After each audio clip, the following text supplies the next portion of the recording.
салому алайкум довуталабон ва волидайни азиз.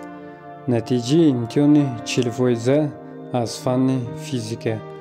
мувофиқи ин натиҷаи имтиҳон, чун дигар имтиҳонҳо то 20-ум хонанда дар ҷадвал қарор дорад, дар суперкубок иштирок карда метавонад. боқимонда хонандагон дар кубоки оддитарин иштирок мекунанд.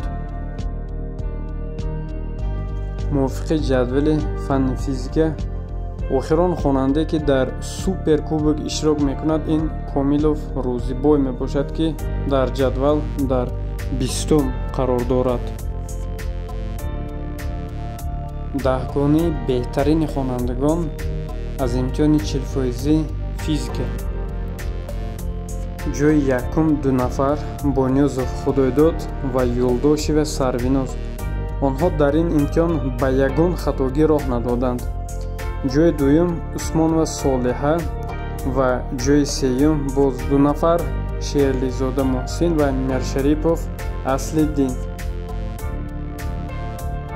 волидайни азиз, аз шумоён низ эҳтиромона хоҳиш карда мешавад, ки довталабонро сахт гиред, дарсҳои онҳоро сахт назорат карда, аз натиҷаи имтиҳонҳои онҳо бохабар гардед. мо албатта доим назорат мекунем, лекин вақте ки назорат аз ду тараф мешавад, боз ҳам дониши хонандо беҳтар мегардад.